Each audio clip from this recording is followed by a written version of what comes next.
Check, check, check, check. Mamma mia! It's It's a me.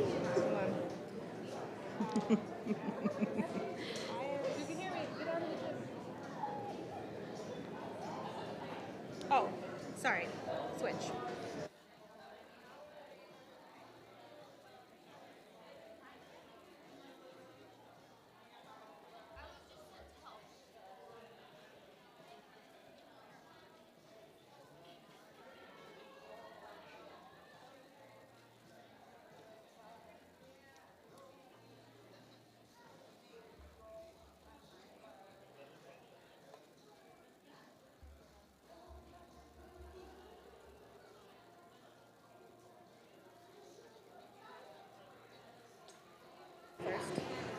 let's go.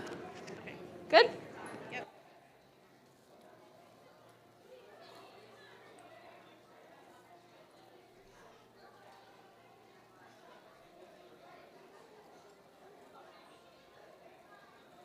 What is happening? Mamma mia, fantastico. Beautiful. Thank you.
Yeah, I earned my bonus, Chris. Did I? I'm asking you. I was here. I attended for sure.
Well,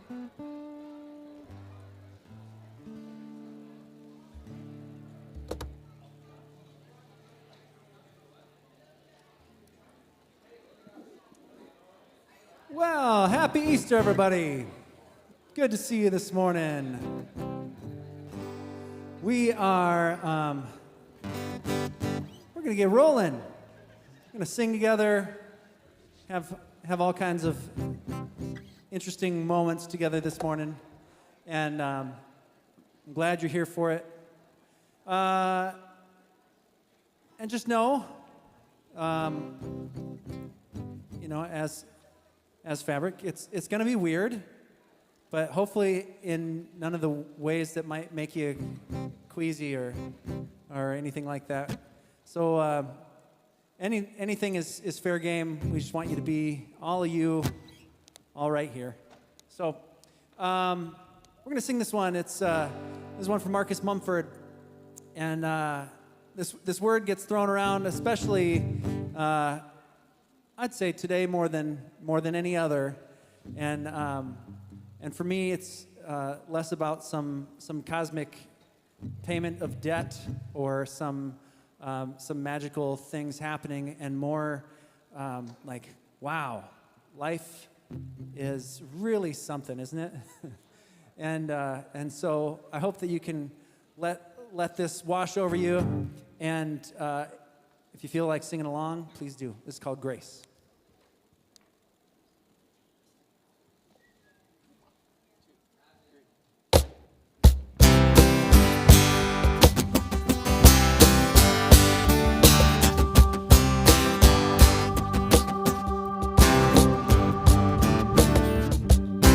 Well, how should we proceed? Without things getting too heavy, even though I thought I'd tell you everything, even the swan, I dropped that bomb on you already.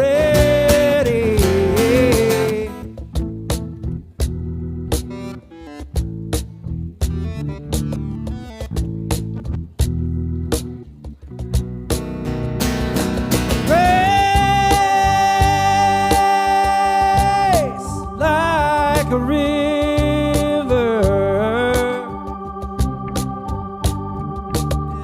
yeah. See, there will come a time when it won't feel just like living it over and over. The way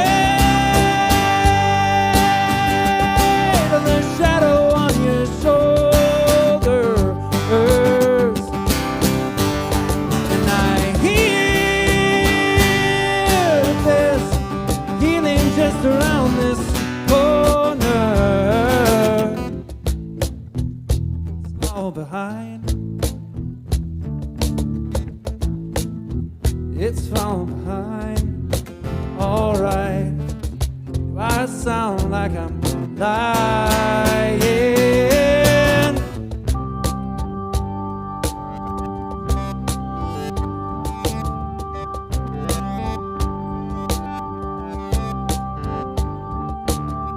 Just giving it time, just giving it time. I'm still trying, still getting used to this place.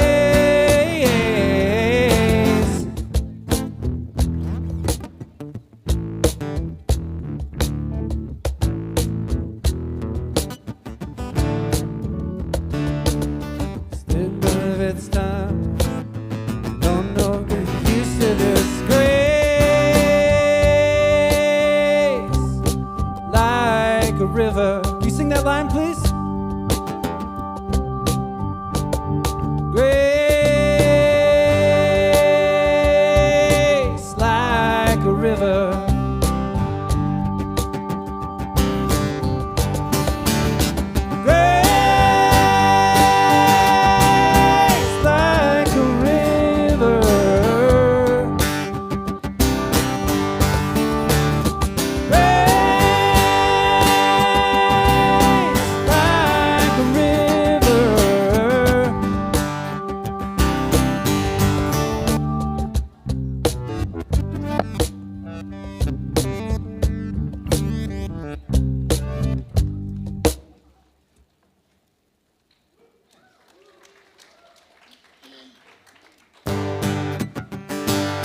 stand up, please? We'll sing this next one together.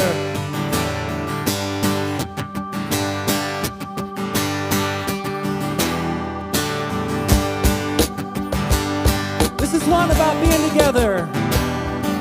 It's called Don't Carry It All. Sing along. Here we come to a turning of the season. Witness to the arc towards the sun. Neighbor's blessed burden within reason. Comes a burden born of all in one.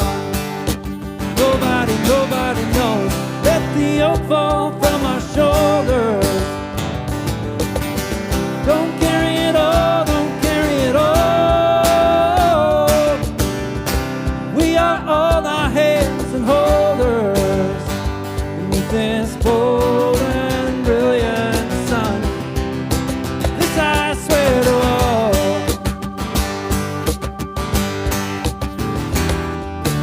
Monument to build beneath the arbors, on a plinth that towers toward the trees.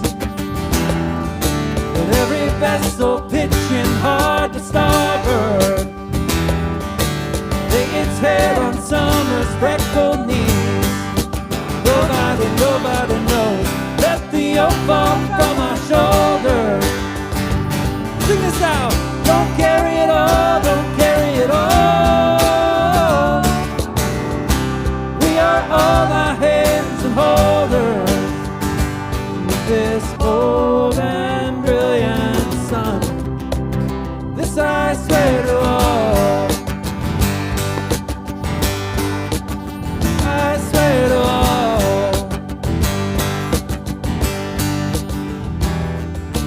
They'll wreath the trillium and ivy laid upon the body of the boy. Lazy will the loam come from its hiding and return this quiet searcher to the soil. So raise a glass to a turning of the season. Watch it as it arcs towards the sun. You must bear your neighbor's burden within reason. Your labors will be born when all is done. Nobody knows. Let the yoke fall from our shoulders. Don't carry it all, don't carry it all. We are all our hands and holders beneath this bold and brilliant sun. This I swear to all. This I swear to all. This I swear to all. This I swear to all. To all, to all, to all, to all, to all.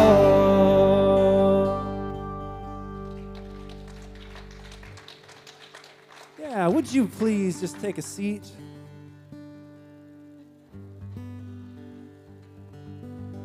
Maybe take a deep breath with that.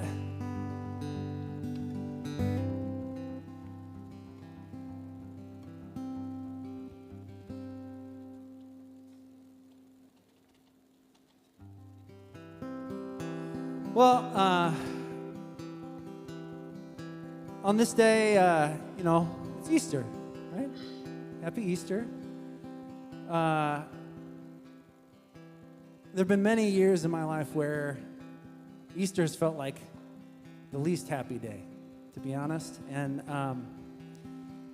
so I want to remind you once again, however you come, it's welcome here, all of you, all the time. We want to share another song as we kind of like start opening up to curiosity about what this day could mean this year for each of us. And so this is a song I wrote for you guys. And I wrote it a few years back. It's called When the Last Stone Falls. And I felt like today wondering at this together might be good. Because much like, a couple thousand years ago, when people who are trying to get together, trying to figure out what's going on, while the world seems to be crumbling around them, it feels like that sometimes to me too. So this song just kind of asks that question. It says, what's left when the last stone falls? And I would say, I hope that it's us. I hope that it's that great big vision of love in the world. And that's what I'm holding on to, even when it all falls apart.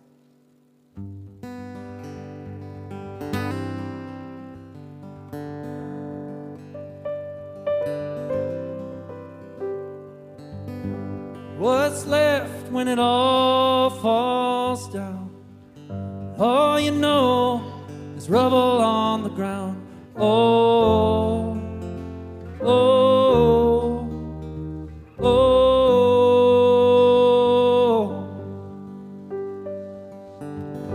As a child, it's hard to know what's real and what's made up show. Oh, oh, oh.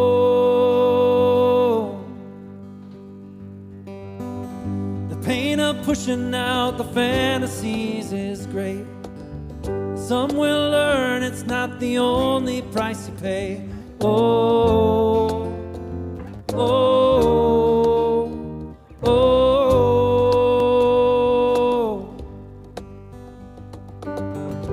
Stack our stones on the solid place we claim. Building walls seem the only way.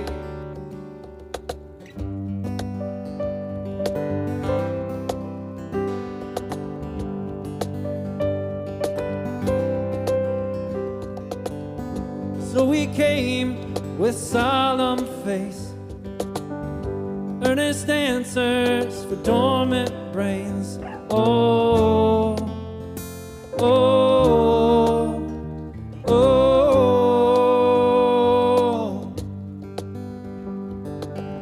See, I don't question the heart behind. The signs of life are hard to find. Oh, oh, oh.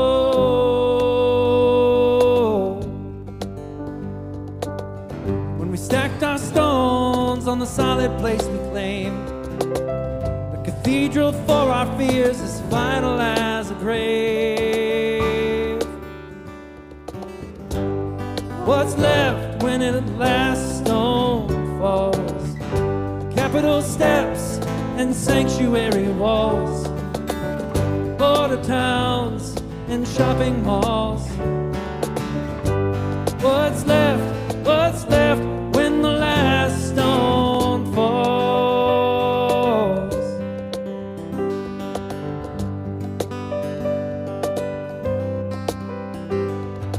Truth is, we go back to the start.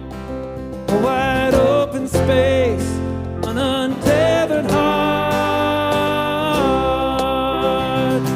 a wildness where anything can grow. The black dirt is all we need to know.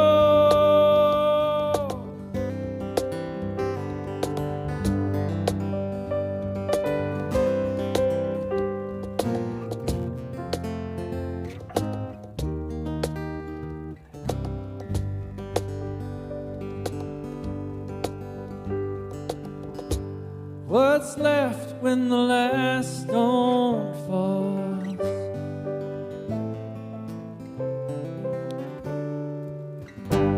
What's left when the last stone falls? Capitol steps, sanctuary walls, border towns and shopping malls. What's left when the last stone falls?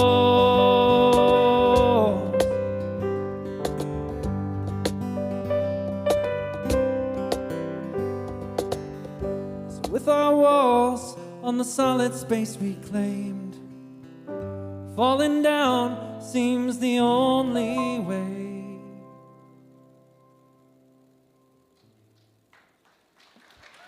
Thanks.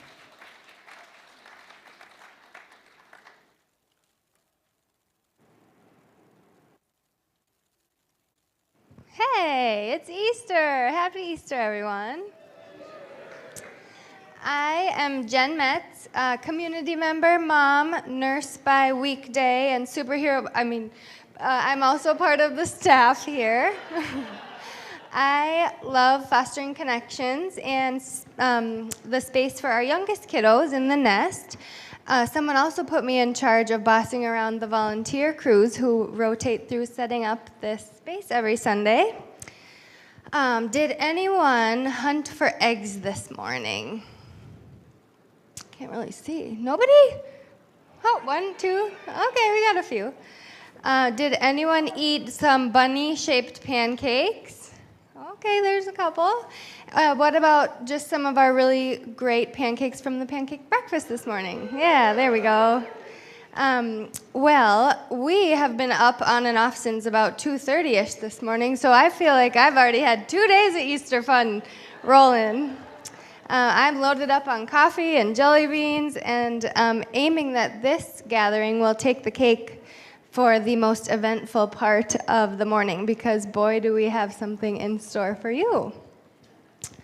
I want to offer a big welcome to, if it's your first visit today, and a big awkward robot welcome to the live streamers, because I still can't really believe that that's a thing. But to everyone here and there, thank you for being part of Fabric today. I love this community, and I could name 1,000 things that I love about it, but today on Easter Sunday, I'm going to get a little bit vulnerable and share that I grew up Catholic and remember my dad, who is the sweetest, most gentle person, kind of turn into this kind of person when we would go to church. My sister and I would be laughing and messing with the kneelers, and he'd be grab our hands and be cut it out. So the one thing that I really love the most here is that my kids' laughter is not only in welcome, but it has been kind of a salve for those wounds for me. And we relish here in being certain in the uncertain. We acknowledge love and accept the variety of reasons that people are here today. Maybe you got dragged here because it's a holiday. Maybe you were feeling lonely and don't really have anywhere else to be today.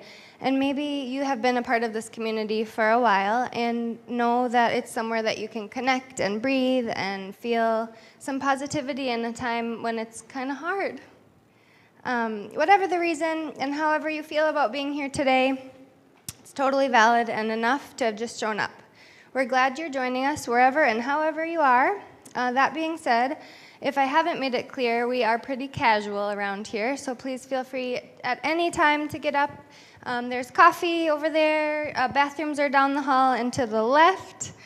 There's also a gender-neutral changing table, wheelchair-accessible bathroom a little bit further down and to the right. Got my rights and lefts right that time. The Sunday paper, you should have got one when you came in, has info about Fabric, what to expect today, and the things coming up. If you don't have one, just raise your hand and we can bring one over. There is also a communication card in there, which I want you to all pull out right now because I have a quick activity, a poll, if you will. And because I'm on staff, I get to look at these, so I'm going to know how many people actually did this activity. So, because it's Easter and there are a bunch of hard-boiled eggs being hidden around, I am going to have you make this check yes or no moment and put 2 boxes on your communication card, a yes and a no. and answer the question, is it okay to bring leftover hard-boiled eggs to work for the next few weeks following Easter or week? Because it stinks up the whole break room. So get your vote in, and on these communication cards, we also encourage and welcome feedback, prayer requests, questions, jokes, drawings, gratitude, whatever you want to put on there. You can drop them in the white baskets when they come around. These are our offering baskets, and that being said, if you're new or if it's your first time here, we don't expect anything. We don't expect you to put any money or anything except your vote in those baskets. But it is important to say that our community is completely funded by us, and we are also in the middle of our Spring Giving Challenge. To help sustain us, we are trying to today reach our goal of 40 participants. We're at 32 participants right now, and so we only need 8 more. And even though I was a little disappointed that shaving Chris's beard wasn't on the table this year, we will unlock another $2,500. So 8 more people to give to the Giving Challenge, and we can get that extra bonus. And now, what you all unknowingly came here for. Wait a minute. The 6 merry murderesses of the Jerusalem County Jail and their rendition of the Cell Block Tango.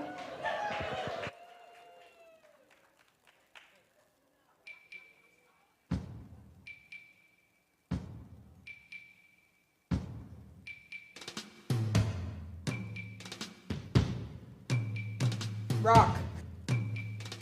Kill. Kiss. Caiaphas. Jesus. Rock. Kill. Kiss. Caiaphas. Jesus. Rock. Kill. Kiss. Caiaphas. Jesus. Rock. Kill. Kiss. Caiaphas. Jesus.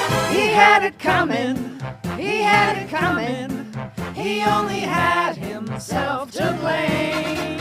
If you'd have been there, if you'd have seen it, I bet you would have done the same. Kiss. Caiaphas. Jesus. Rock. Kill. Kiss. Caiaphas. Jesus called me his rock, like a building block, like the movement was going to build on me. I was his right-hand man. Sure, the rest of the guys told me what is more about my smarts, but I knew I was steady, solid. But then everything goes sideways, he gets betrayed. I tried to stay, said I'd never leave, never get up, I'd be steady. But then everyone's whispering in the firelight, talking about lies and spies, and then ask, did you know him? Once, twice, 3 times I denied it, and then like a clock with the crow of the cock, my time was up, and what was that feeling in my stomach? It was like a rock. He had it coming. He had it coming. He only had himself to blame. If you'd have been there, if you'd have seen it, I bet you would have done the same.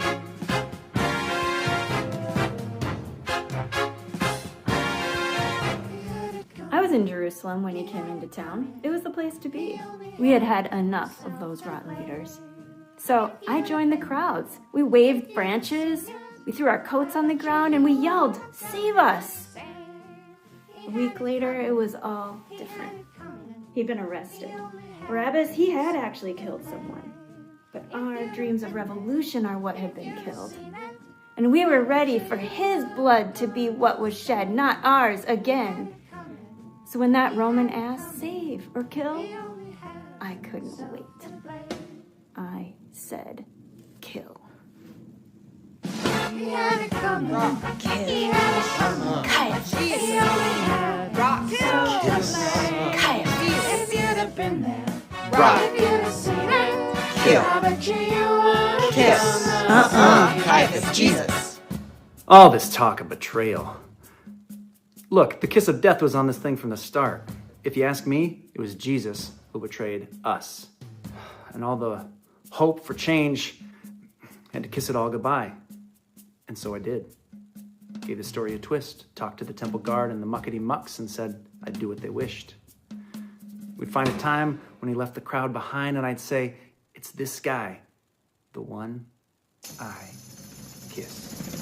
If you'd have been there, if you'd have seen it, I bet you would have done the same. Look, I still can't believe they brought him to me. I mean, Jerusalem was already in chaos with this swarm of religious gnats. Did I need another thing to worry about? Give me a break. I already had enough on my plate. I had to keep this place orderly and safe. Maybe it wasn't exactly right, but this wasn't my fight. So I washed my hands of it, kept out of it, got out of the way. You can take him. It's not on me. But did you do it? Not guilty. I mean, what did you expect? We had to stop him. He was a fraud. These people thought he was God, spending all his time with the weak and the flawed.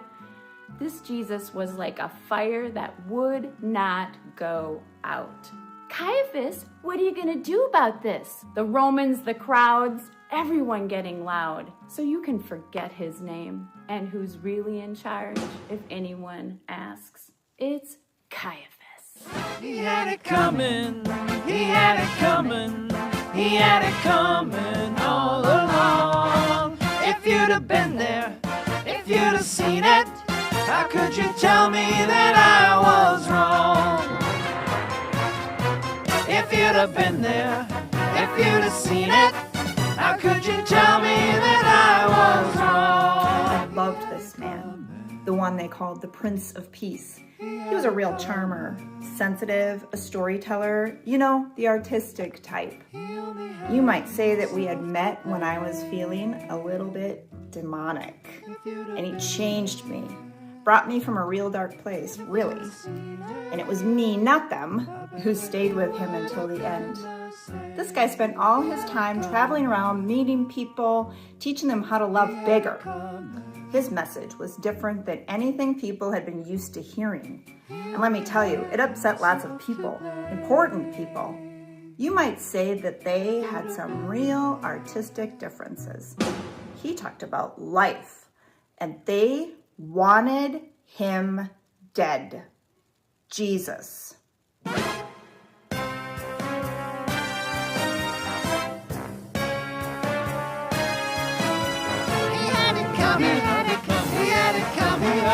He only had himself to blame.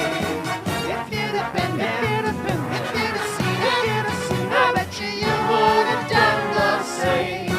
He had it coming, he had it coming, he had it coming, he only had himself to blame. If you'd have been there, if you'd have seen it, I bet you would have done the same.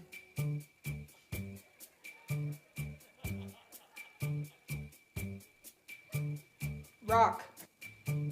Kill. Kiss. Caiaphas. Jesus.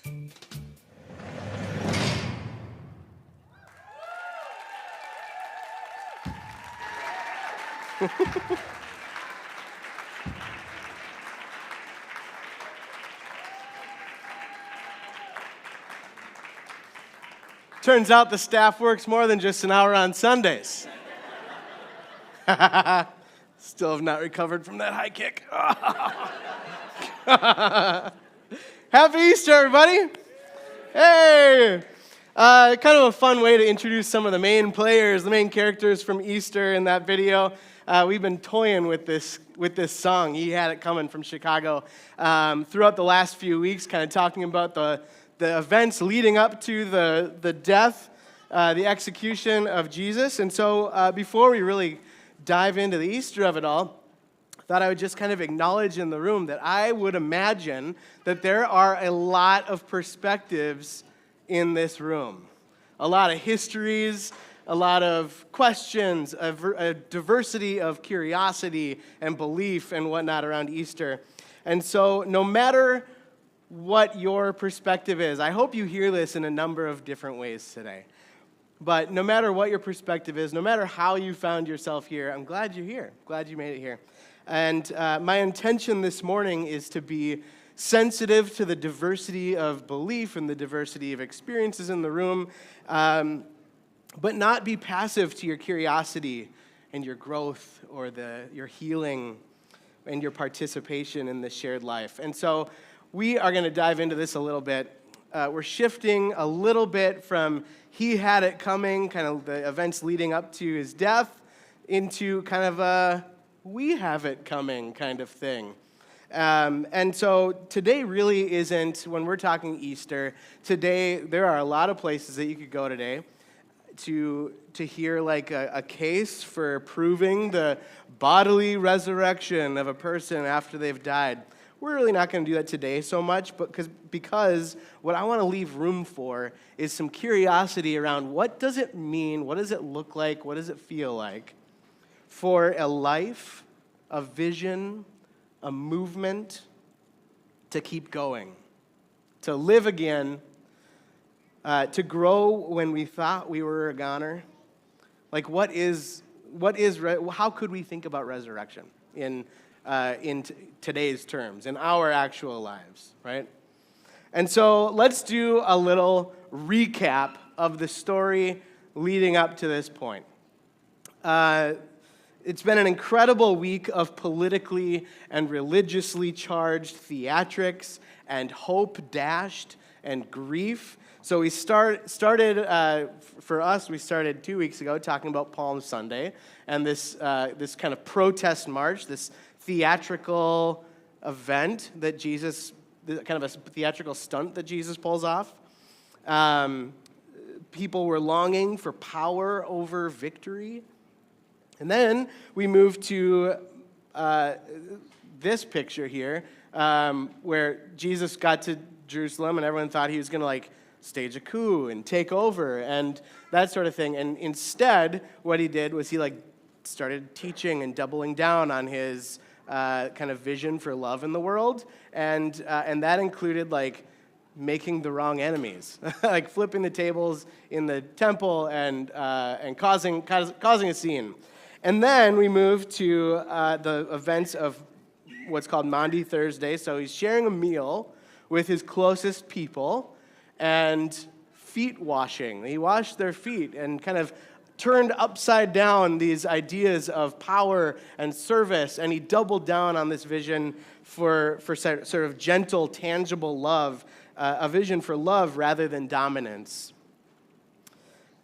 And then we get to Good Friday. So Jesus was executed by the state and it wasn't because he failed at his vision. I think it was because he was faithful to his vision. He had integrity and conviction. And so by now, kind of where we enter into the story today, the protest signs from Palm Sunday are down. The palm branches are dried up on the side of the road. The wine is sour, Jesus has been killed, and the movement is all but ended. There's just big grief. So I imagine sort of an ofrenda being set up, kind of like the one we have here near the marquee, near the theatrics of it all. And we're left with this question of like, what happened next, right? So the Easter story, I'm going to just kind of like high level give you this Easter story. Evidently, Mary and Jesus turned into sort of Renaissance-era French people. She wore her fanciest dress to the tomb a couple days after he died, and she was going to pose for a painting. And she discovered that the tomb, there's like a stone that had covered the entrance to the tomb. It's been moved. The tomb is empty, and Jesus, dressed as a gardener, comes out, and she thinks it's the gardener. And he calls her by name. He says, Mary, and she's like, Holy oh my God, it's God. And so she's like, oh, hey, Jesus. And then she runs back and says, I've seen Jesus. She tells all his friends, which makes Mary the first sort of Christian pastor. And then they don't believe her because of the patriarchy. So they run, the boys run. One of the funniest lines in the Bible is in John where the disciples are running. It says they were running, but one of them ran faster. He's the author of the book. It's just so cute. They're just such a cute little bumbling bunch, aren't they? So this is what happens. They're at the tomb, and he appears to Mary, and then he appears to them the next day, and then like a week goes by, and he continues to reappear. Some people are waiting on the second coming of Christ. By now in the Bible, we're at like number 4, okay? So one of my favorite sort of resurrection story, reappearance stories comes from John in John 21. So we're going to look through that one together. It's just another great example of how sort of Jesus' vision is really communicated and lived out in community, in these like salon dinner party moments of beautiful conversation and pointed conversation and learning. And so let's go to this. This is from John 21. I'm just going to read sort of a abridged version of it for you. So it was the day after Mary discovered the empty tomb. Jesus appeared again to his disciples, this time at the Sea of Tiberias.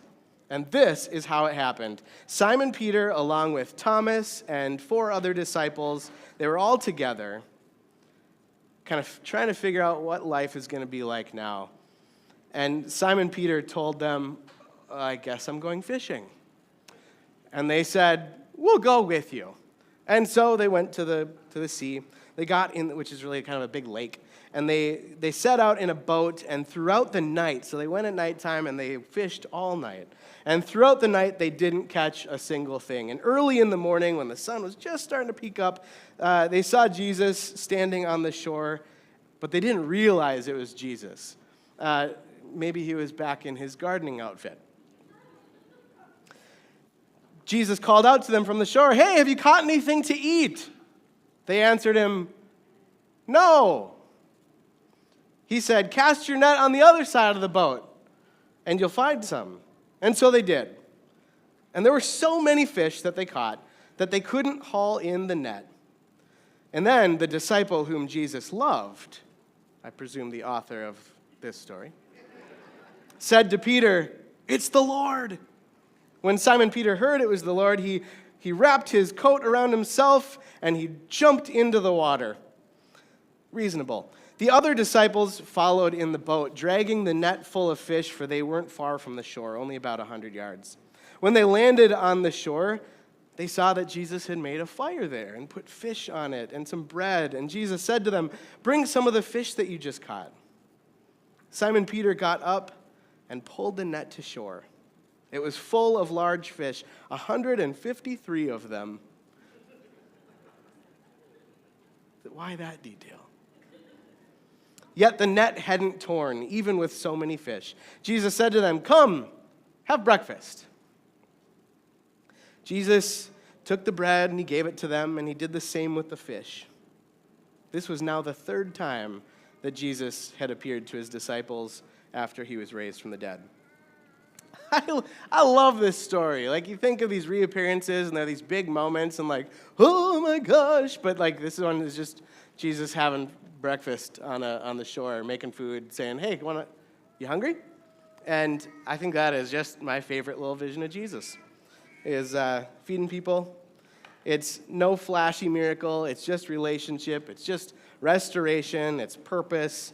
And the divine, I believe, God is recognizable in simple moments of eating together and of connection, of seeing each other, looking each other in the eye, and really seeing each other for who we are.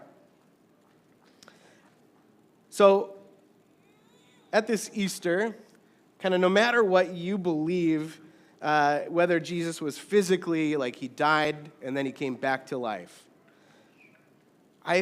no matter what you believe, I think what's undeniable, if you kind of look at the trajectory of history, of kind of where we're at now and everything, I think that what's undeniable is that Jesus' life sparked something. Jesus' life sparked something that did not die. The Jesus movement kept going. And I think it continues today in a variety of ways and in a variety of iterations that are movements toward justice and tangible love in the world. Like the things that Jesus talked about that were part of his vision, like the reason that he claimed that he was on earth, right, was to preach good news to the poor, and good news isn't good news if it's not good news for everybody. To proclaim release to the locked up, and sight to the blind, and liberation for the oppressed, and food for the hungry, and rest for the weary, these kinds of things, like tangible love and vision. And so when we think about like this idea of life beyond death, we think about what resurrection is. I think of like some of the leaders that have emerged over even the last 100 years. I think of Martin Luther King Jr. as a parallel, who picked up some of the threads of Jesus' vision and worked fervently to stitch those threads into the fabric of society. And he was killed. But the dream lives on because it was compelling, it was rooted in love, it was worth picking up. So, did Martin Luther King Jr. die? Yes. Does Martin Luther King Jr. still live in some ways? Yes. I think of Marsha P. Johnson and the movement toward LGBTQ plus liberation and trans rights. Did she die? Yeah. Does that movement continue on today? Heck yeah, it does. I think of Nelson Mandela and the movement for liberation and equality for all people in the face of apartheid in all its forms and in all its places, unfortunately. I think of Susan B. Anthony and Sojourner Truth and Malala and Angela Davis and the womanist movement. All of these people, all of these movements have picked something up. They've picked up some thread of the movement and the vision toward tangible, gentle love in the world fiercely and fought for it in a way that makes love become material, right? It materializes love, tangible, realized, embodied love. Bell Hooks said that love is an action, never simply a feeling. And I think she's right. I think that as long as action towards love is happening, then resurrection is also actively happening. And this, in my view, is what resurrection is also. When scraps of something beautiful get picked up and rewoven into real life, I think that is an act of resurrection. When love becomes tangible, I think that is resurrection. When people refuse to let the vision die, that is resurrection. And they refuse to let the vision die, not just singular leaders out there or back then, but like each one of us, in the ways that we refuse to let the vision toward love and justice in the world not die. When we pick it up and carry it for a time, with the resources that we're able, with the time we're able to give, with the networks that we have, I think that is resurrection. And so here is my Easter question for each one of you. What are you for? What are you for? There are, in the middle aisle here, there's baskets. The offering baskets have markers in them. And then there's a stack of cardboard. So I'm going to pass these down. Grab them from the middle aisle, and you can pass them down. Take one and pass them down. Find your favorite color marker or something like it. Here you go. I'll give it to you, and then you can pass it down to the other end. And think about that. What are you for? What's the vision? What's a vision for the future that is so beautiful that you would be willing to make it happen, to make it material?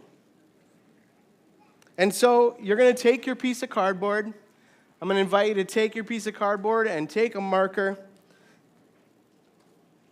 Think of what that sort of scrap or that thread of this vision toward love might be for you. What part of Jesus' vision for the world feels worth picking up to you? What love, what truth, what dream are you willing to work toward? And take a moment to either draw a picture of it or write down a word or a phrase of what that vision looks like. What are you for? I think that love made material looks like taking risks for justice and making room for strangers, building communities that resist fear, building communities that resist individualism. I think it looks like showing up with and for one another. So take a moment to write that down. And as I do, I want to tell you about a sort of silent mentor of mine. I met him one time, like 10 years ago. His name is Marlon Hall. He's an artist, a cinematographer, a poet, an author, and he talks about himself as a sort of cultural anthropologist. And he hosts these events wherever he is. When I met him, he was living in Houston. Now he lives in Tulsa. And he hosts these salon dinner parties, a term that I've used already today. A salon dinner party is an intimate gathering of people that are hosted by a host, and there's conversations that are focused on a topic to either delight or sort of intellectually stimulate or to inform, to teach. And at these dinner parties, these conversations are held among a cross-pollinated group of people that come from different backgrounds, that do different things professionally, that hold differing opinions on things. And Marlon Hall has been hosting these dinners for well over 10 years now, salon dinner parties. How he's described it, I'm going to read for you what he wrote. He said, in 2017, I reimagined my relationship with my wife. He got divorced. And it was traumatic. He said, my daughter's pain, my disappointment, and our family's shame loomed in the loft I lived in. It was thick like smoke, making it hard to see myself. I had lost my family, and it was hard to remember who I was without them. I asked friends and fellow messmakers to help me turn some reclaimed wood from my grandmother's house in Homer, Louisiana, into a long table for traditional salon dinner parties to unearth beauty from brokenness. During these gatherings, I bring a cross-pollination of 16 people at a time to this table from my grandmother's house to remember the beauty of being human. To remember the beauty of being human, he gathers and hosts dinners. To remember. He used to call these amnesia salon dinners. We have forgotten what it is to be human. We have forgotten the beauty. He continues, it's a renegade anthropological study I'm doing about human connection and purpose memory. Original music composition, rich culinary art, and intentionally designed conversation drives a night of wonder shared by people who are different but share a single heart. In this room, they cannot talk about what they do, but only who they are and why they exist. I would love to be a guest at Marlon Hall's salon dinners. And I think that this is actually quite a lot. What he's up to is quite a lot like these beach fish and bread breakfasts. I think it's quite a lot like what Jesus continued to do over and over and over. Bring people together across difference at tables to connect, to talk, to remember who we are, to remember what it is to be human. Not to talk about what we do, but talking about who we are and how beautiful it is to be a human connected with other humans. And similarly, when we kind of ritualize these things in rituals like communion in church services, I think it's also worth noting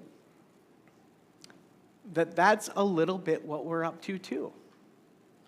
That communion isn't a ritual of purity, despite what the church has made it. Communion isn't a ritual of purity, it's a table of connection, of remembering, of breaking our amnesia, of existing across difference and looking each other in the eye.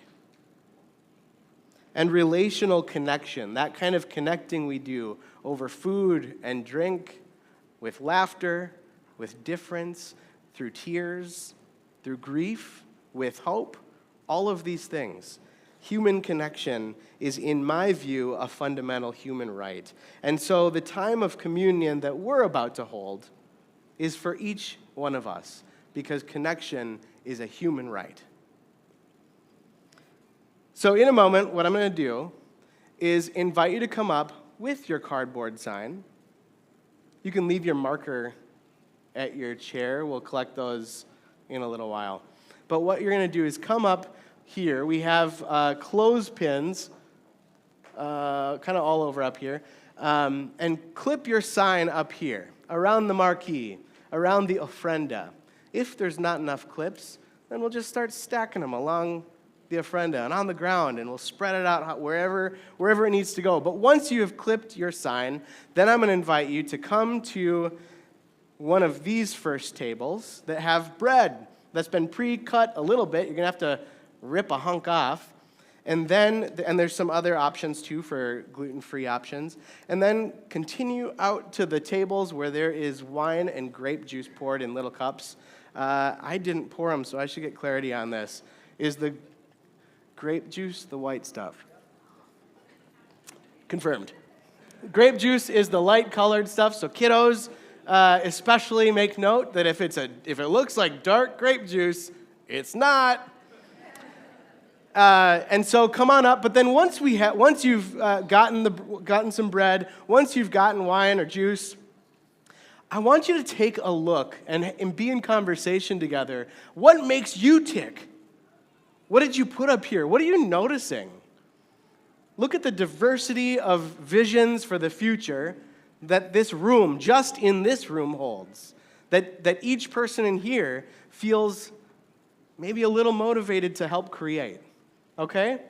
And that kind of connection, that kind of dreamy, twirly dreaming is what we can do together. We get to do that. We don't have to take the world as it is. We can help create the world that it can be, And so, with that, come on up, hang your sign when you're ready if you want to come up. Otherwise, you can just keep it. That's okay, too. And then, and grab some bread, grab some wine, grab some people, or just go back to your seat and watch it all happen. That's okay, too. All right? Come on up.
because I'm just, As you kind of wrap up your time in conversation, take a chunk of bread, take a cup of whatever, and bring it back to your seats with you. I just want to notice together.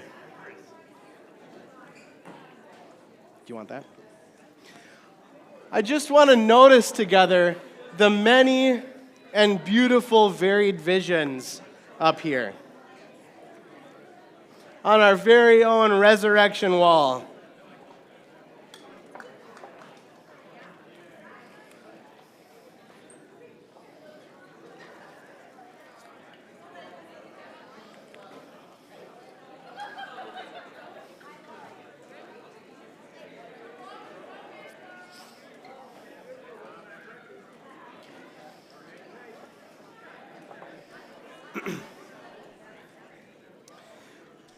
If you haven't had the opportunity yet to come up and read some of what's been recorded and hung up here, it's worth taking a look at.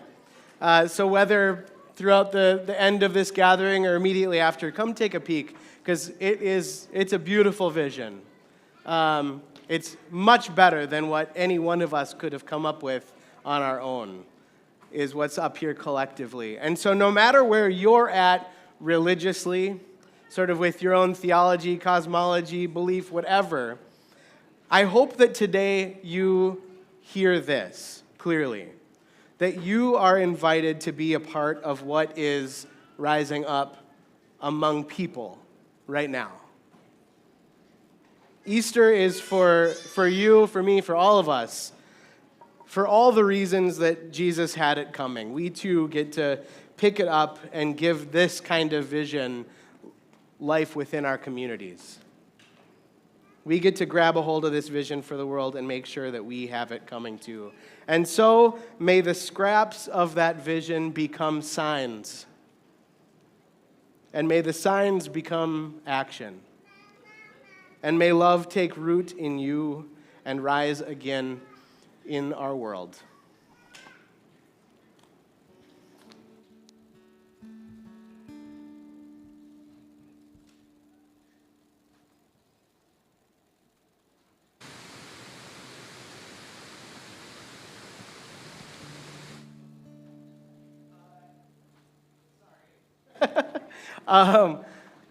If you wouldn't mind, we're going to pass those baskets back. You can put your markers in there, and you can put your communication cards in there.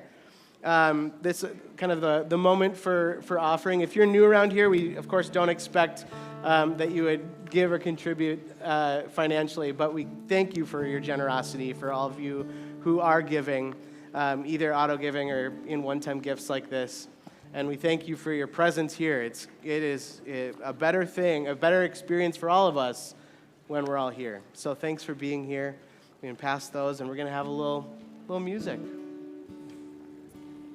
Well, I think one of the things that contributes to much-needed protest movements dying out is sometimes not just the oppressive forces above, but also those on the inside. And sometimes we need those sweet reminders of simple things like we're connected with each other and that we're loved. And so this is a song called "We Are Loved" by the Avett Brothers. And I would just encourage you to hear this line and just sing that. We'll come back to it a couple times. We'll sing a bunch of different stuff, and then we'll sing, "But we are loved." Can you try that? But we are loved. Okay? So if you sing nothing else from this, let that one get kind of lodged in you a little bit.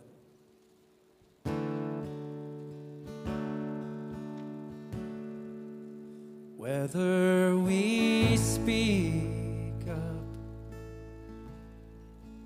or we are silent, if we are willing or we are done,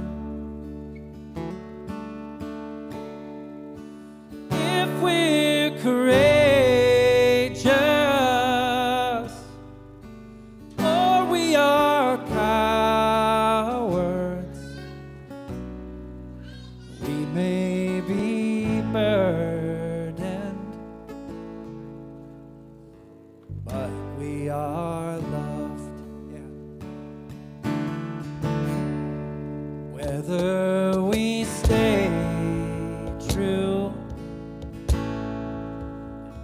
for another, if we are hidden or we're discovered, if we're forgiven or we're forgotten, we may be lonely,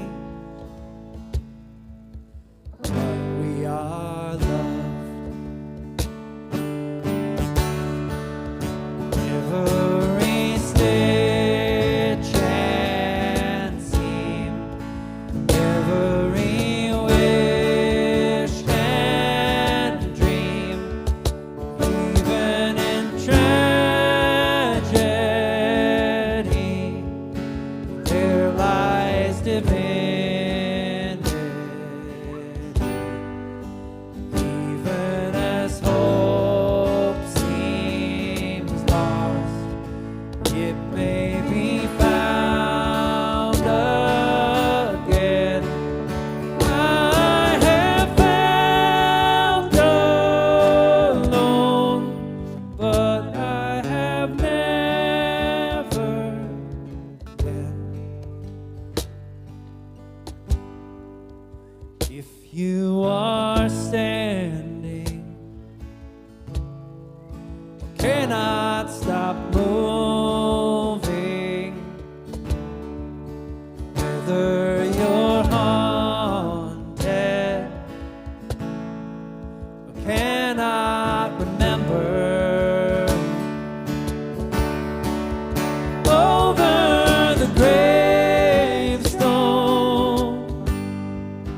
under the rainbow,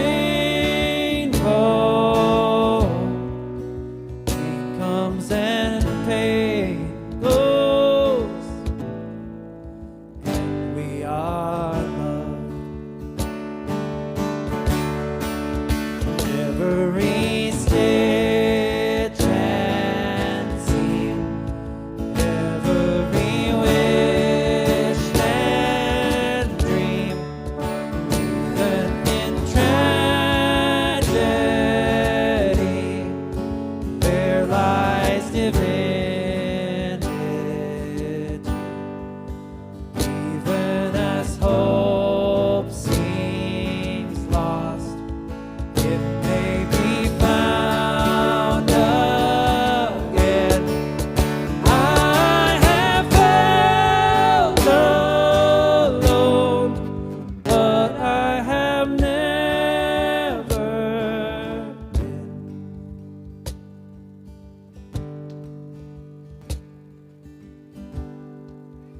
If we are spirit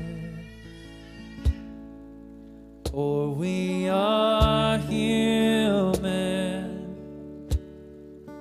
crossing the river, or harboring change, if we deny it, or if we face it, we may embrace it.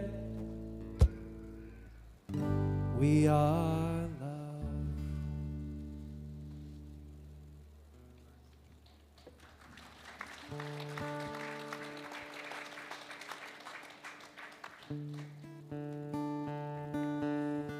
All right, would you stand up, please, as you're willing?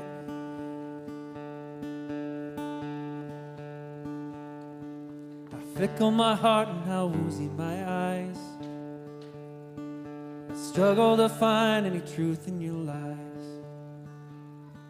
And now my heart stumbles on things I don't know. This weakness I feel I must finally show.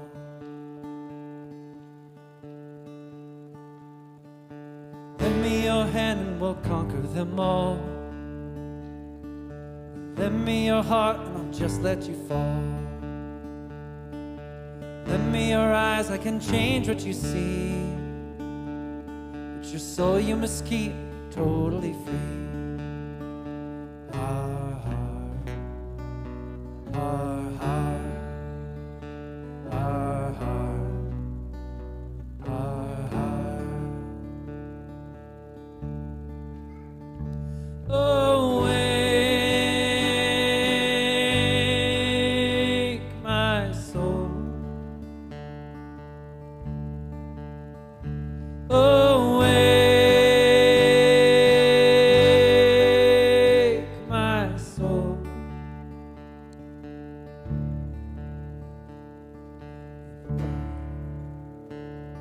How fickle my heart and how woozy my eyes.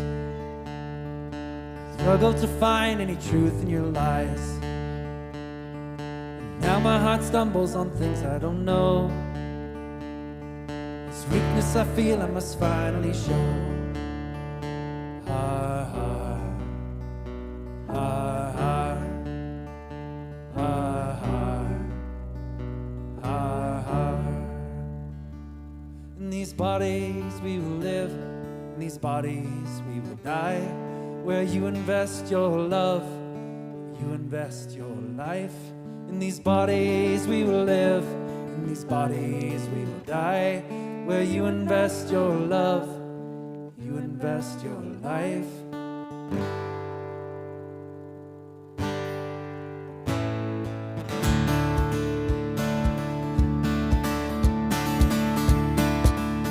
Feel free to clap along here.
Well, happy Easter, everybody. Thanks for being here. We just, before you take off, do come up and take a look at this. It's quite moving to see all of it. And then while you're up here, if you don't mind, we could use a few people helping to tear all of this down, too, because they have to set this all up and tear it down every week. So we are so grateful that you today may be stepping up and being a leader. It takes the leadership of many to make this thing happen. So thanks for helping out. And wait, what? Hey!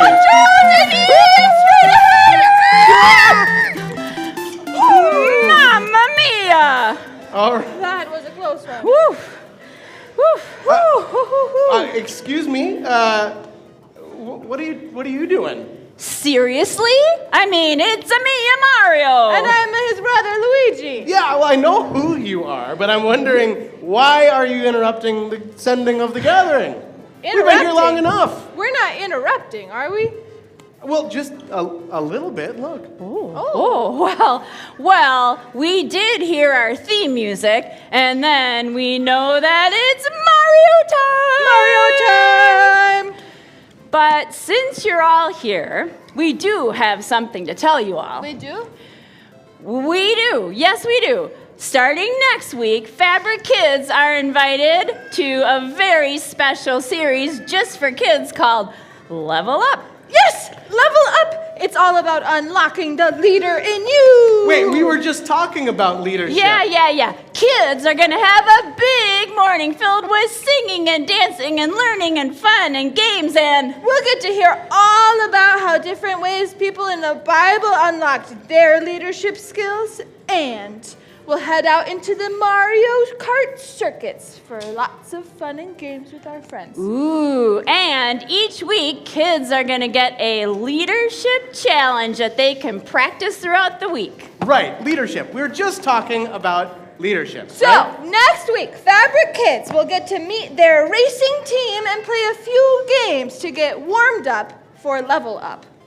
Yes, and then the next week on May 4th, Level Up officially begins. Fabric middle schoolers and high schoolers have been working so hard unlocking their leadership skills so that they can lead all of our younger kids through all of the fun. Yes, so future racers, we would like to meet you right back here next week at 10:30, where you need to listen for the Mario theme music, and then you will know that it's Mario time! Mario time! And Luigi and I will be ready and waiting for you in the gym. And our middle school and high school leaders. Leaders, yes. I've been trying to tell you guys that I was already talking about leadership before you interrupted me.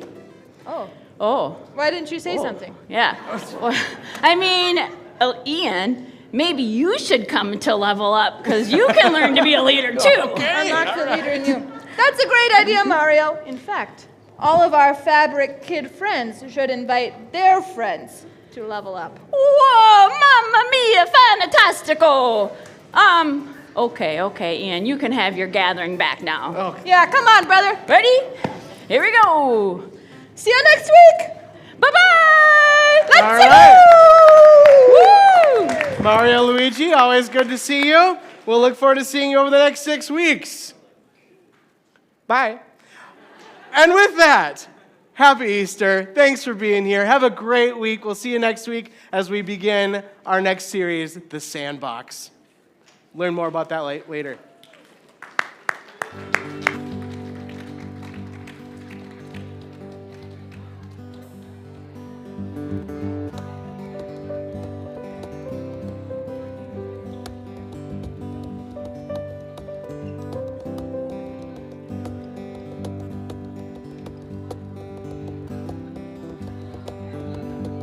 What's left when it all falls down?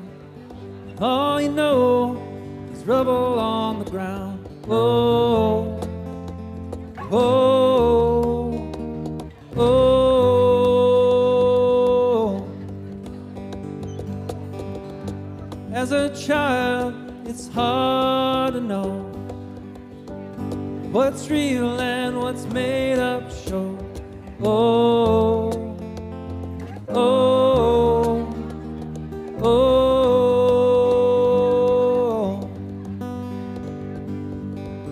The pain of pushing out the fantasies is great.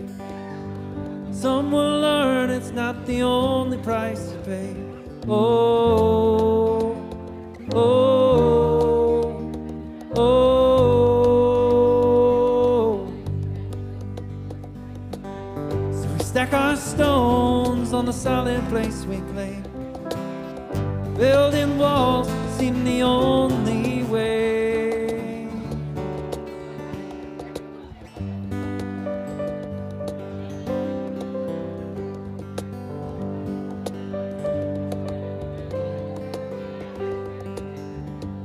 So we came with solemn face, earnest answers for dormant brains. Oh, oh, oh. I I don't question the heart behind. Signs of life are hard to find. Oh, oh, oh.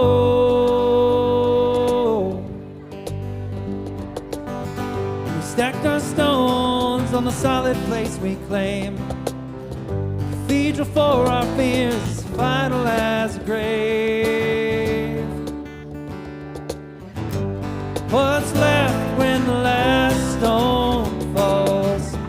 Capitol steps and sanctuary walls, border towns and shopping malls. What's left when the last stone falls?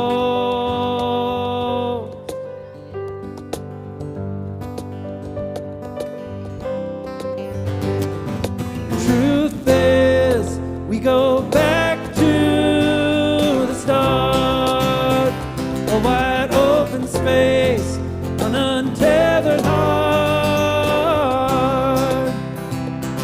a wildness where anything can grow, black dirt, so we need to know.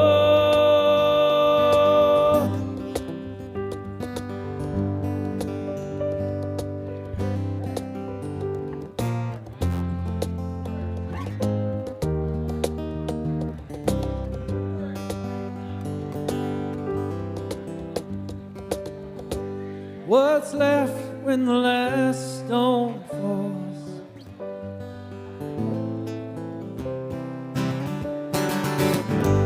What's left when the last stone falls? Capitol steps and sanctuary walls, border towns and shopping malls. What's left when the last stone falls?